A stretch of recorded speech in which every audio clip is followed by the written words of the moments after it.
Joining us by the phone is the new mayor of the Sunset Strip. He runs the Roxy, and he is the man behind the Sunset Strip Music Festival. Nic Adler, what's going on, man? I'm feeling it. LA is buzzing right now. I know, right? Big event. It kicks off really on Thursday with the tribute to Motley Crue, right? Yeah, we got so many people coming out. Dane Cook's going to talk about Motley Crue. We got Neil Strauss that did the book with Nikki Sixx, the Dirt. So we're going to hear some pretty interesting stories on Thursday night, and that's really just the kickoff of the next 3 days.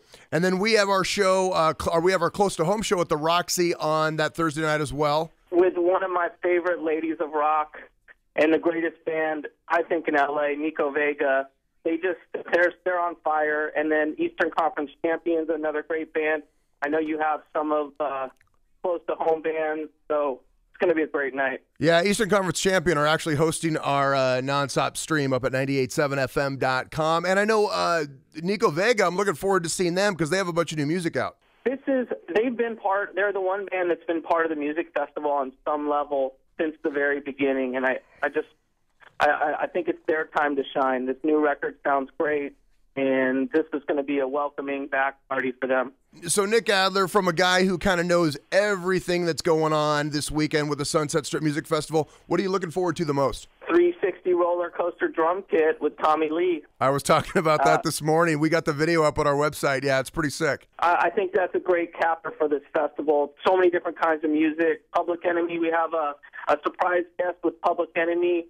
Scott Ian's going to come up and from Anthrax and bring the noise with them. Nice. So that's something that I'm really excited about. And then there's so many great bands in the club, from Sabrosa Purr to Vauxhall Broadcast to Youngblood Hawk to Love in a 38, Warner Drive, so much stuff. Yeah, now, so let's think back to the last few years when you reminisce. What are some of your biggest memories, your best memories that stick out from Sunset Strip Music Festival pass? Anytime I look back, I see the smiles on people's faces because they're walking up and down the middle of Sunset Strip with a grilled cheese in their hand, pumping their fist in the air. It's just something that you can only experience once a year, where no cars, all about the music, all about the community. Fantastic. Now let's talk a little bit about tickets. In advance right now at SSMF.com, they are $50, correct? $55, not one fee. You click that button, $55 is what you're going to see. And I would get those now because the day of price goes up, and, we all want to save money. So I would get your tickets now. And, of course, we've been talking a lot about the bands, but, beer gardens, food trucks, just stuff everywhere you go, everywhere you look, right? Yeah, we have great partners from Virgin America to Jack Daniels, Budweiser. They're all going to have different kinds of experiences on the street. We have 6 food trucks, including LA's best food truck, Gorilla Mall. There's MI. We worked with MI Musicians Institute this year, and they're going to actually have their own stage right next to the Roxy, so we're going to see some young talent probably playing festivals for their first time. Yeah, and I heard that when I was down there the other day, when I ran into you, I was talking to Heather from the Roxy. She was saying that actually the East and the West stages are actually going to be the same size this year. So you're really looking at basically 2 huge main stages. Well, actually, because of Tommy Lee's roller coaster, we're actually even taking the West stage up another level from where it was last year. But we are definitely bringing up the East stage, full festival staging right on the Sunset Strip. We're going to start building at 2:30 in the morning, so it's a long day, but so worth it. Yeah.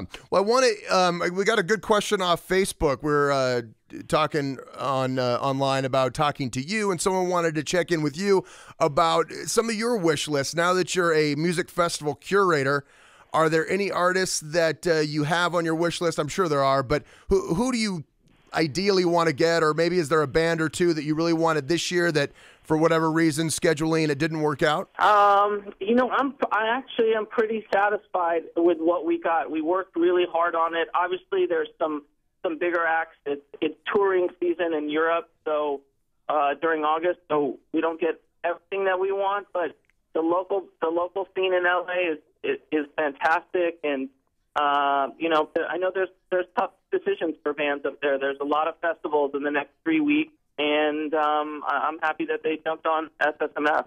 Well, and now, after a few years under the belt for Sunset Strip Music Festival, it's got that reputation where it's now I think it's a festival bands want to play. I mean, they want to come to the historic site like that and play in a place where they've, looked at all their life, or maybe that was one of their first shows or first gigs were there. I think bands, it's a destination festival for them. I totally agree, and I personally love Coachella. I love street scene down in San Diego, but it's a little different when you're walking past the Whiskey and you're walking past the Roxy, and there's all those memories of checking out the bands and the stories.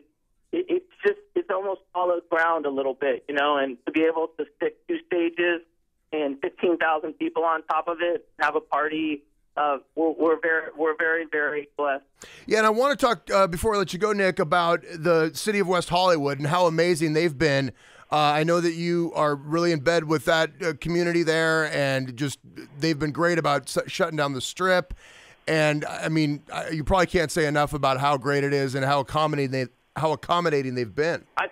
Sometimes I think people forget that West Hollywood is its own city, and we have our own mayor and we have our own council members, and they are just so supportive of what we've been doing. And they're our partner, but they're actually our partner, and they're putting their blood, sweat, and tears in this. I think Mayor John Darren, everyone else on the council, that this whole city's come together, and we're all music this week.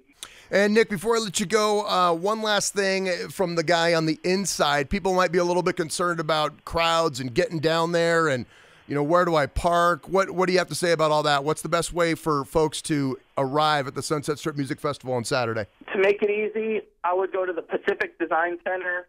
There's tons of parking there. Very easy to get in there and park. We have shuttles that run every 7 minutes. Oh, wow. I think that for me, if I was going, that's where I would go. But you'll be able to come right up to the Strip. We have a lot of parking on the Sunset Strip on the west side, and we have message boards up. Check the Twitter feed at SSMF.com. That's have parking information all the time. Any other questions, go to the website, SSMF.com, and come up and say hello. I'll be running around the festival. Look forward to seeing everybody. You will be running around, and we look forward to seeing you. Hopefully you can stop by the Viper Room for our media room at some point on Saturday in between all of your mini duties. I would love to come down. 98.7, you guys are rocking it. Thank you so much, and I'm so glad to be doing this festival with you guys. Thank you, Nic. We'll see you Saturday. All right, Darren. Later, man.